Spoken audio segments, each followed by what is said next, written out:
বিমানের যাত্রীদের অবাক করে সবার সাথে কুশল বিনিময় করেন প্রধানমন্ত্রী শেখ হাসিনা।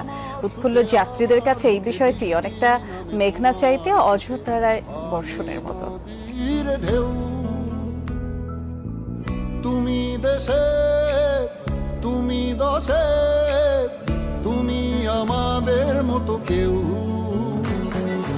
রাখি তোমায় মন গহিনে, হৃদয় আছে যেথা, বঙ্গবন্ধুর কন্যা তুমি বাংলাদেশের।